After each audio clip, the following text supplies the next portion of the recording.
واجب الاحترام برادران اسلام،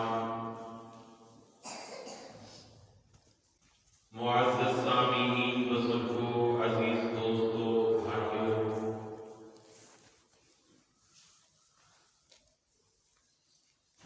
رمضان المبارک کا دوسرا عشرہ شروع ہو چکا ہے۔ یہ دوسرا عشرہ مغفرت کا عشرہ ہے، اللہ سے اپنے گناہوں کی بخشش کروانے کا عشرہ ہے۔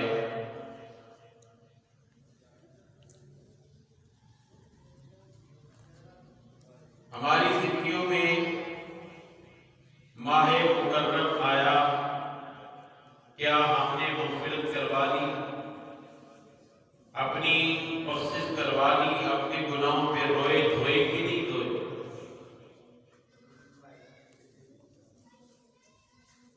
اللہ کے سامنے رونا گڑ گڑانا یہ اللہ کو بھی پسند ہے، اور ایمان والوں کو اللہ یہ انعام میں دیتے ہیں، یہ دن، یہ ایام، یہ راتیں، ماہ مکرم، تاکہ ان دنوں میں میرے بندے میرے اور قریب آ جائیں، میرے بندے اپنے گناہوں کی مغفرت کروا لیں، میرے بندے اپنے گناہوں کا صفایا کروا لیں، رو دھو کے اپنی بخشش کروا لیں۔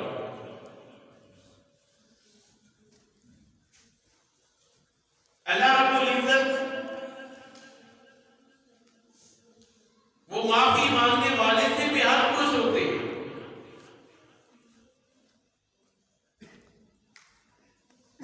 ہمیں کیا آنے کے لیے تیار نہیں ہے، اللہ بار بار بلا رہے ہیں، ہم آنے کے لیے تیار نہیں ہے۔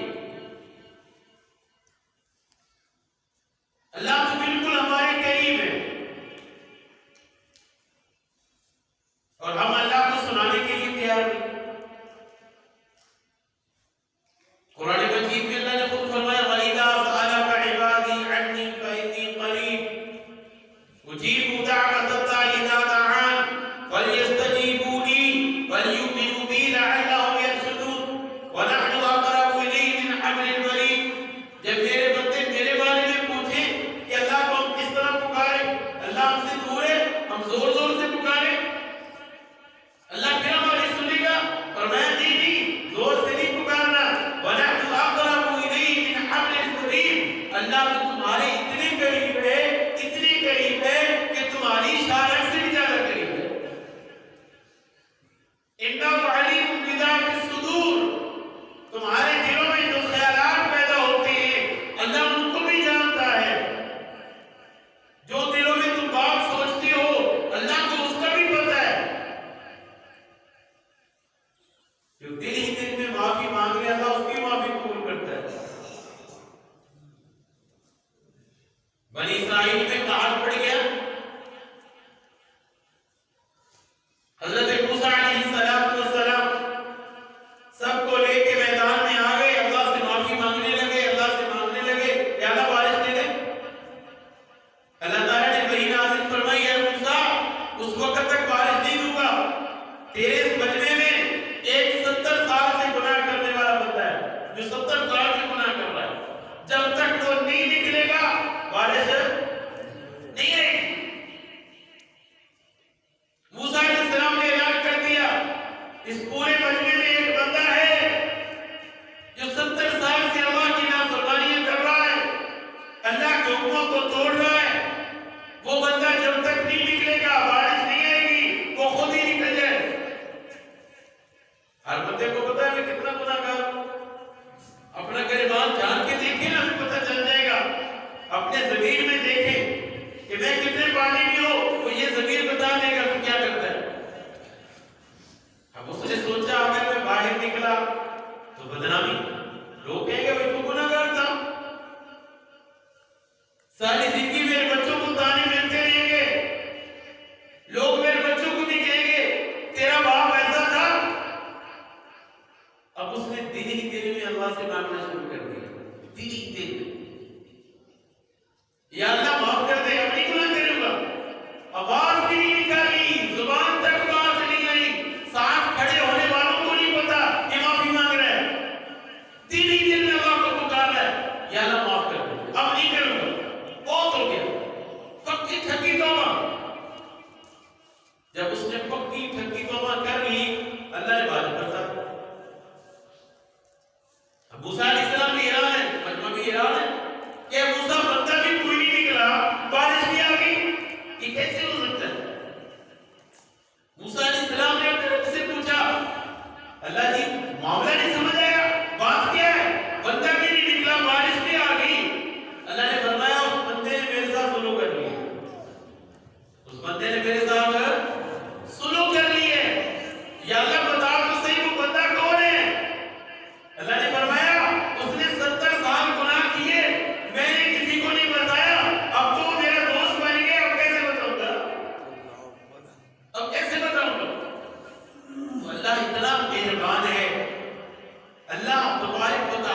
یہ ماں اپنے بچے کو آگ میں ڈال سکتی ہے؟ صحابہ کرام نے کہا یا رسول اللہ کیسے یہ ممکن ہے؟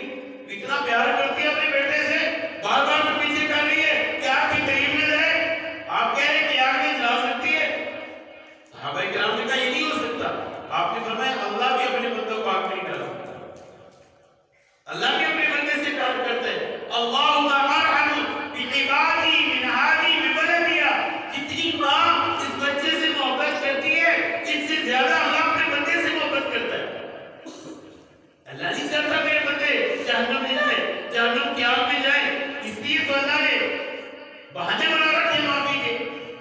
وضو کرنے پہ گناہ معاف ہو جاتے ہیں، وضو کر کے گھر سے نکلے گناہ معاف ہو رہے ہیں، ایک نماز سے دوسری نماز تک کتنے گناہ ہوئے، نماز پڑھنے سے اللہ معاف کر رہا ہے، رمضان کے روزے رکھنے سے پورے سال کے گناہ معاف، عمرہ کرنے سے ساری زندگی کے گناہ معاف۔ یہ بہانے بنائے اللہ نے کہ میرا بندہ گناہ اس کے معاف ہوتے رہے، یہ آگ میں جہنم کی آگ میں بولو نہ جائے۔ اللہ بھی نہیں چاہتا وما ظلمهم اللہ ولكن كانوا انفسهم يظلمون۔ قرآن مجید میں اللہ نے فرمایا اللہ بندوں پہ ظلم نہیں کرتا، بندے خود اپنے کرتوت غلط کر رہے ہیں، ہمارے کرتوت نہیں ٹھیک، ہم خود جہنم خرید رہے ہیں، ہم کام ہی ایسے کر رہے ہیں جہنم والے۔ اللہ بار بار منع کر رہے ہیں یہ بھی نہیں کرنا میرے بندے، یہ بھی نہیں کرنا، یہ بھی غلط کام ہے، یہ بھی غلط کام ہے۔ اللہ نے بار بار سمجھایا جھوٹ نہیں بولنا، حسد نہیں کرنا، کینہ نہیں رکھنا، بغض نہیں رکھنا، گالی نہیں نکالنی، یہ تیرے لیے نقصان ہے بندے۔ اللہ سے بڑا مہربان کون ہو سکتا ہے؟ جس طرح باپ ماں بچے کو سمجھاتے ہیں بیٹا یہ کام نہیں کرنا، ماں کہتی ہے بیٹا یہ نہیں کرنا، ماں باپ دونوں سمجھا رہے ہیں اس کا بھلا ہوتا ہے۔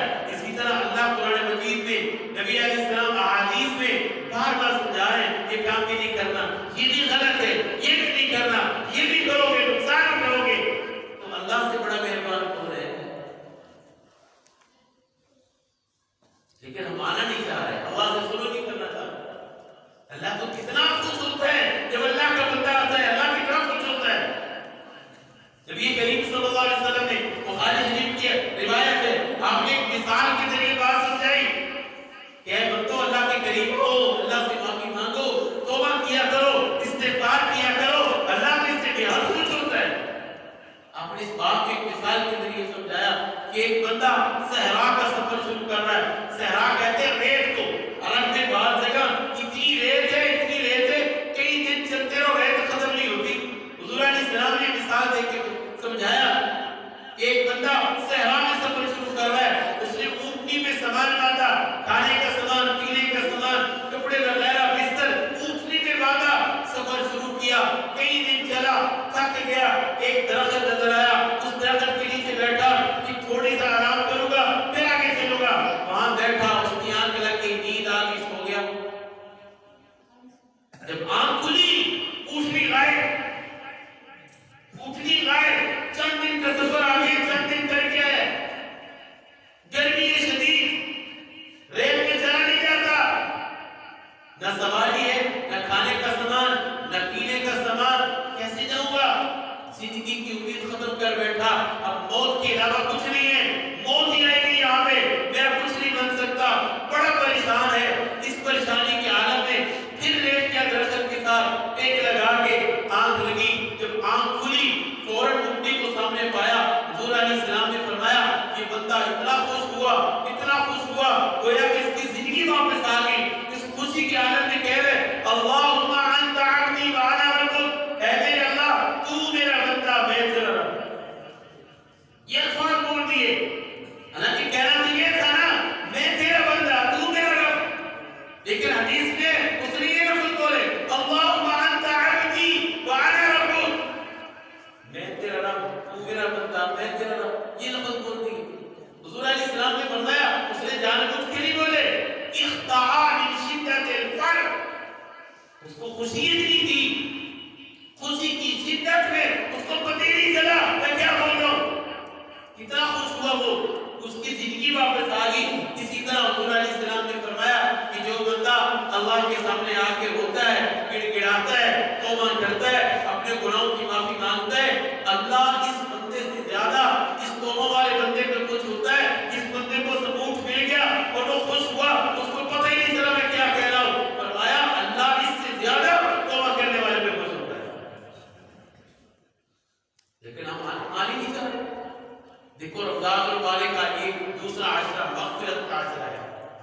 ہم نے اللہ سے معافی مانگنی ہے، توبہ کرنی ہے، اپنی مغفرت کروانی ہے، اپنے گناہوں کا جو ہمارے گناہ لکھے جا رہے ہیں ان کو ہم نے صاف کروانا ہے۔ لیکن اس مہینے میں بھی بعض بدبخت بندے نماز نہیں پڑھتے، اس مہینے میں بعض بدبخت روزہ نہیں رکھتے، اس مہینے میں بعض بدبخت جو ہے وہ اللہ کو یاد نہیں کرتے۔ کتنی بدبختی کی بات ہے۔ حضرت موسیٰ علیہ السلام کے دور میں بنی اسرائیل میں ایک بندہ تھا جو بڑا ہی گناہ گار، اس کے گناہ عام، شراب عام پیتا، جوا عام کھیلتا۔ اب لوگوں کو پتہ چل گیا کہ گناہ ہی کرتا ہے وقت، انہوں نے مشورہ کر کے اس کا بائیکاٹ کر دیا کہ تیرا ہمارے ساتھ کوئی تعلق نہیں، نہ تجھے کھانا ملے گا، نہ پانی ملے گا، نہ رہنے کے لیے جگہ ملے گی، نکل یہاں سے۔ آبادی سے نکال دیا، مسجد سے نکال دیا۔ وہ بندہ نکل کے جنگل میں چلا گیا۔ جنگل میں گیا، بیمار ہو گیا، سارے راستے بند، بستی میں آ نہیں سکتا، بھائیوں سے بہنوں سے اپنے رشتہ داروں سے سوال نہیں کر سکتا۔ انہوں نے بھائی کاٹ کیے ہوئے، تو اگر یہاں سے سارے آپ کی مار دیں گے۔ جب جنگل میں گیا، کھانے پینے کا انتظام نہیں، بیماری آ گئی، اب سارے راستے بند اس کے لیے۔ اب اس نے صرف آسمان کی طرف دیکھا اور یوں کہا، یا اللہ، بھائیوں نے بھی دروازہ بند کر لیا، ماں باپ نے بھی کر لیا، بہنوں نے بھی کر لیا، رشتہ داروں نے بھی کر لیا، یا اللہ کوئی دروازہ نہیں میرے لیے کھلا، صرف تیرا دروازہ کھلا۔ یا اللہ میں معافی مانگتا ہوں، میں نے بڑے گناہ کیے، میں بڑا گناہ گار ہوں، خطا کار ہوں، یا اللہ معاف کر دے۔ یا اللہ میں سچے دل سے معافی مانگتا ہوں۔ ادھر معافی مانگی، ادھر جان پر جان پرواز ہو گئی، موت آ گئی۔ اللہ نے فوراً حضرت موسیٰ علیہ السلام کی طرف وہی بھیجی، اے موسیٰ، جنگل میں ایک میرا دوست فوت ہو گیا ہے، اس کے غسل کا انتظام کرو، کفن دفن کا انتظام کرو، اور جنازہ اس کا پڑھاؤ اور اعلان کرو جو اس کا جنازہ پڑھے گا اللہ اس کی مغفرت کر دے گا۔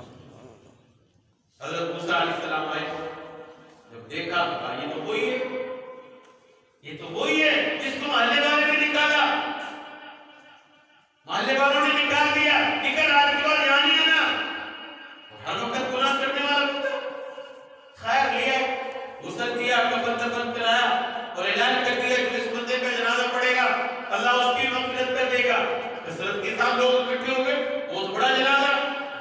جب جنازہ پڑھنے کے بعد لوگوں نے چہرہ دیکھا، آپ موسیٰ حیران ہو گئے، یہ تو وہی ہے جس کو ہم نے نکالا تھا، یہ کس طرح کا بندہ بن گیا، کس طرح اللہ کا دوست بن گیا۔ فوراً اللہ سے کال ملائی، پوچھا، یا اللہ یہ معاملہ سمجھ نہیں آیا، یہ تیرا دوست کیسے بنا؟ اللہ تبارک و تعالیٰ نے فرمایا، موسیٰ جب اس کے لیے دنیا کے سارے راستے بند ہو گئے، اس نے پھر میرا راستہ اختیار کیا، میرے سے اس نے معافی مانگی، میرے سے میرے سامنے رویا، گڑگڑایا، توبہ کی اس نے، میں نے اس کو معاف کر دیا۔ اگر یہ ساری کائنات کے بندوں کے لیے بھی توبہ کرتا میں معاف کر دیتا۔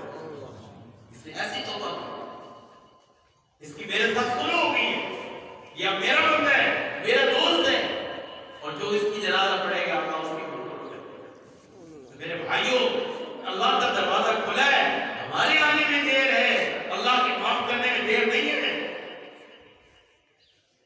ہم جو گناہ کرتے ہیں، اس گناہ پہ 4 گواہ ہم بناتے ہیں، 4 گواہ، ان چاروں گواہ قیامت والے دن ہمارے خلاف گواہی دیں گے، جن کو ہم اپنا کہتے ہیں نا، یہ ہمارے اپنے نہیں ہوں گے، قیامت والے دن ہمارے خلاف گواہی دیں گے۔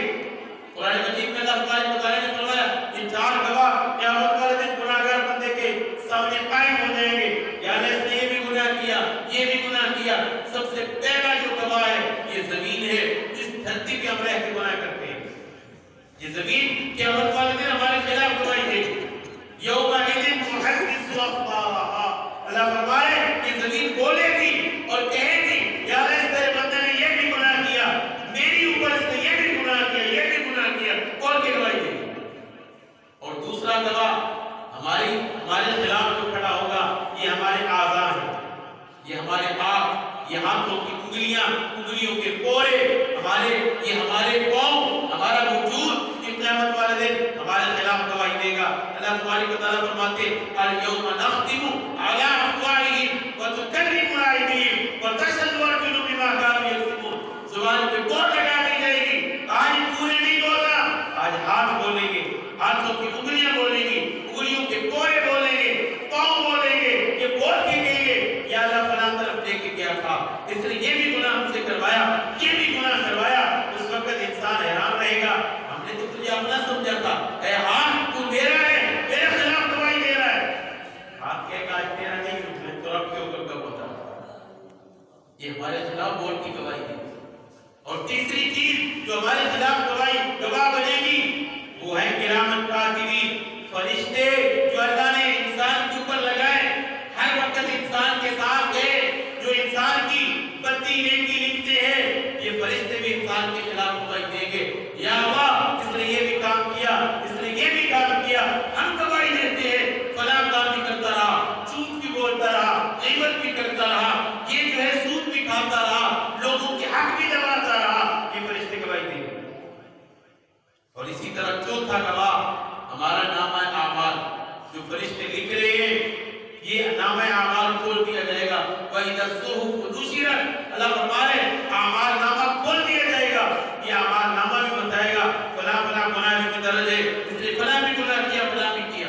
یہ چار طرح کے گواہ ہر انسان کے بارے میں قائم ہوں گے۔ لیکن حضور علیہ السلام نے فرمایا اے بندو، اللہ کے بندو توبہ کر لو، توبہ کر لو، اگر پکی ٹھکی توبہ کر لو گے اللہ تبارک و تعالیٰ چاروں گواہوں کو تمہارے گناہ یاد نہیں کروائے گا۔ ضمیر کو نہیں پتا ہوگا اس نے کیا گناہ کیا، اعضاء کو نہیں پتا ہوگا اللہ بھلا دے گا اس نے کیا گناہ کیے، فرشتوں کو بھی کوئی نہیں یاد ہوگا کیا گناہ کیا۔ صحیفے ہمارا نامہ اعمال اس میں بھی اللہ مٹا دے گا جب پکی ٹھکی توبہ ہوگی، جب ہم دل سے کریں گے، دل سے توبہ کریں گے، اللہ ہمارے گناہ مٹا دے گا۔ حضور علیہ السلام کا فرمان ہے، اور آج جب تم سچی پکی ٹھکی توبہ کرو گے، بعض بندے اللہ کے اس طرح توبہ کرتے ہیں کہ اللہ کے گناہوں کو نیکیوں سے بدل دیتا ہے۔ فَأُولَٰئِكَ يُبَدِّلُ اللَّهُ سَيِّئَاتِهِمْ حَسَنَاتٍ، یہ نیکیاں، یہ گناہ نیکیوں میں تبدیل ہو جاتے ہیں۔ یہ جتنے بھی گناہ کیے ہوں گے اگر ہم نے توبہ پکی سچی کر لی تو یہ گناہ نیکیوں میں بدل جائے گا، لیکن شرط یہ ہے توبہ ہماری پکی گناہ نہ ہو۔ توبہ کی بھی تین شرطیں توبہ کی۔ پہلی شرط یہ ہے کہ گناہ کو چھوڑا جائے، جس گناہ کی ہم توبہ کر رہے ہیں، جس گناہ میں توبہ ہو رہی ہے اس گناہ کو چھوڑ دیا جائے۔ یہ نہیں کہ گناہ بھی کر رہا ہے توبہ بھی کر رہا ہے، فحاشی بھی دیکھ رہا ہے اور ساتھ توبہ بھی کر رہا ہے، گانے بھی سن رہا ہے ساتھ توبہ بھی ہو رہی ہے، بد نظری بھی کر رہا ہے ساتھ توبہ بھی کر رہا ہے۔ پہلی شرط یہ ہے توبہ کی کہ گناہ کو گناہ کو چھوڑ دیا جائے، گناہ کو چھوڑ دیا جائے۔ جس کی وجہ سے گناہ ہو رہا ہے، موبائل میں گناہ ہو رہا ہے تو موبائل کے انٹرنیٹ کو ختم کرے، جس کی وجہ سے گناہ کر رہا ہے، دوستوں کی وجہ سے گناہ ہو رہا ہے ان دوستوں کو چھوڑ دے۔ امام غزالی رحمہ اللہ تعالیٰ نے لکھا نا، یار بد مارے بد سے برا ہے، یار بد یعنی برا دوست، مارے بد زہریلی سانپ سے برا ہے، امام غزالی نے لکھا۔ کیونکہ جو زہریلا سانپ ہے جب یہ ڈس لیتا ہے تو بندے کی جان بھی خطرہ ہے نا، اور جان چلی جائے گی اور کیا ہے۔ اور جو برا دوست ہے، برا یار ہے، اگر اس نے ڈس لیا تو ایمان جانے کا بھی خطرہ ہے۔ بات سمجھ آ رہی ہے؟ اس لیے کہا یار بد مارے بد سے برا ہے۔ امام غزالی رحمہ اللہ نے ایک اور بات لکھی کہ جو برا دوست ہے وہ شیطان سے بھی برا ہے۔ پہلے میں نے بھی سوچا یہ کس طرح ہو سکتا ہے، شیطان تو سب سے برا ہے تو برا دوست اس سے برا کیسے ہو سکتا ہے؟ پھر آگے انہوں نے تصریح لکھی، وجہ یہ ہے جو شیطان ہے وہ تو صرف خیال ڈالتا ہے نا، صرف خیال ڈالتا ہے، یہ بھی گناہ کر لے یہ بھی کر لے، پکڑ کے تو نہیں لے کے جاتا۔ آج تک شیطان نے کسی کو پکڑ کے کہا کوئی نماز میں پڑھی بولو، اب بول چھوڑو تھوڑا سا، نہیں نہ کہا۔ شیطان نے آج تک کسی کو نہیں کہا کوئی نماز پڑھنے نہ جا، سویا رہے، جھوٹ بول لے، حسد کر لے، شیطان نے آج تک نہیں کہا۔ صرف شیطان خیالات ڈالتا ہے، بس اس کا کام ہے خیال ڈال دینا۔ آگے مرضی تو بندے کی اپنی ہے، چاہے خیالات کو چھٹا دے چاہے عمل کر لے۔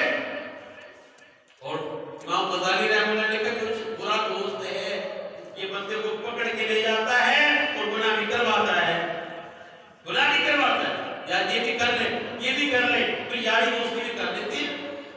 قرآن مجید میں اللہ رب العزت نے فرمایا وَيَوْمَ يَعَضُّ الظَّالِمُ عَلَىٰ يَدَيْهِ يَقُولُ يَا لَيْتَنِي اتَّخَذْتُ مَعَ الرَّسُولِ سَبِيلًا۔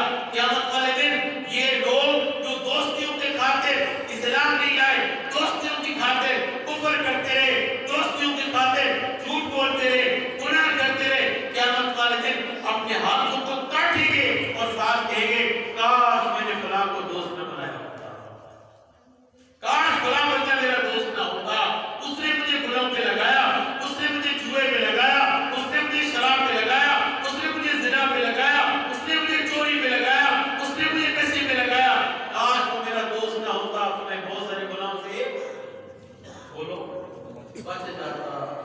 تو پہلی شرط یہ ہے توبہ کی کہ ہم اس گناہ کو چھوڑیں۔ نبی کریم صلی اللہ علیہ وسلم کا فرمان یاد آ گیا، آپ نے فرمایا دوست ایسا بناؤ جس کو دیکھ کے اللہ یاد آ جاتا ہے، جس کی باتوں سے علم میں اضافہ ہوتا ہو، دوست ایسا بناؤ جس کے عمل سے آخرت کی یاد آتی ہو۔ ایسا مطلب دوست ہونا چاہیے، اگر ایسی سی بات نہیں ہے تو وہ یاری کا لائق نہیں ہے۔ آج کس کے دوست ایسے ہیں جس کو دیکھ کے اللہ یاد آتا ہو؟ کس کے دوست ایسے ہیں جس کی گفتگو سے علم میں اضافہ ہوتا ہو؟ کس کے دوست ایسے ہیں جس کے عمل سے آخرت کی یاد آتی ہو؟ اگر یہ تینوں شرطیں نہیں پائی جا رہی تو میں دوست نہ بناؤں، جان چھوڑاؤں وہاں سے۔ اور حضور علیہ السلام نے فرمایا اپنے یار اور دوست متقی لوگ بناؤ، متقی لوگ بناؤ، اور آگے فرمایا تمہارا مال متقی لوگ کھائیں۔ اگر برے لوگ دوست ہوں گے تو مال برے لوگ کھائیں گے نا، کیا اس کو حساب دینا پڑے گا؟ اگر دوست متقی ہوں گے، نیک لوگ ہوں گے، علماء ہوں گے، ایسے لوگ دوست ہوں گے تو تیرا مال ان پہ لگے گا، اور جو ان پہ مال لگے گا قیامت والے دن حساب نہیں ہوگا بلکہ اللہ اجر دے گا۔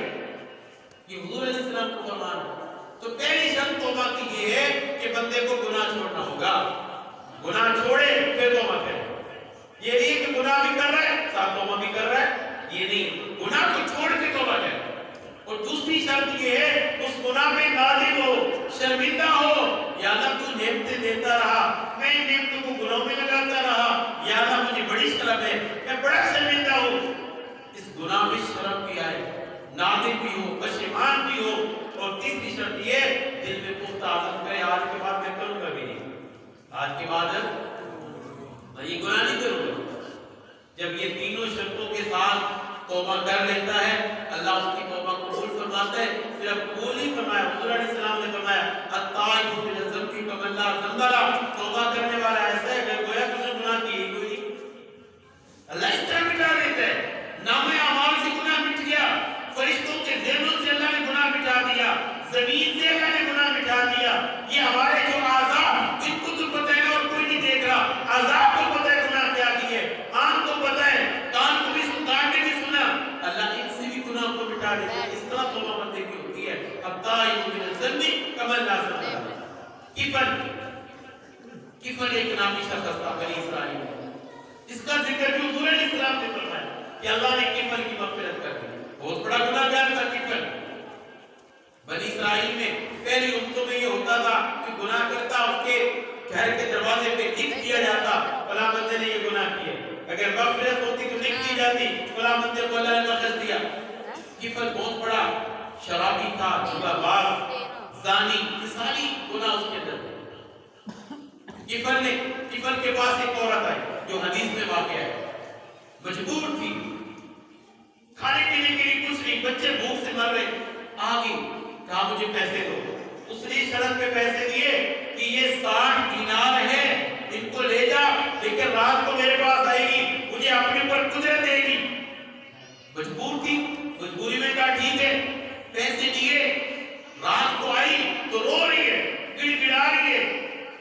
کہا رو کیوں رہی ہے؟ میں نے زبردستی تو نہیں کی، خود آئی ہے، پیسے خود لینے آئی تھی، اب کیوں رو رہی ہے؟ کہا مجھے اللہ سے ڈر لگ رہا ہے، آج تک میں نے گناہ نہیں کیا، آج تک کوئی ایسا کام نہیں کیا جس سے اللہ میرا ناراض ہو، یہ تو مجبوری تھی، لیکن اب یہ گناہ کرتے ہوئے مجھے اللہ سے ڈر لگ رہا ہے، میں اللہ کے سامنے کس طرح کروں گی، اس لیے رو رہی ہوں، زاروں کے بعد اس لیے رو رہی ہوں۔ تو عورت ہے، کمزور ہے، تو نے کوئی گناہ کیا نہیں ہے، ایک گناہ ہونے جا رہا ہے، تو ہوا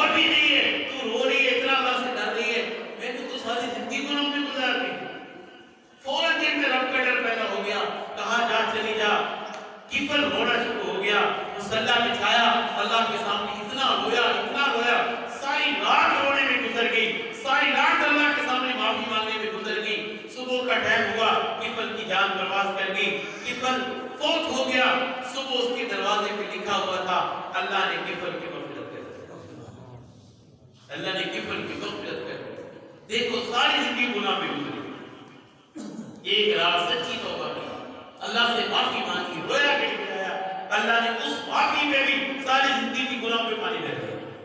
التائب من الذنب کمن لا ذنب لہ، اس طرح ہم نے توبہ کرنی ہے۔ میرے بھائیوں، یہ مبارک مہینہ ہے، مبارک گھڑیاں ہیں، ان کو قیمتی بنائیں، ضائع نہ کریں۔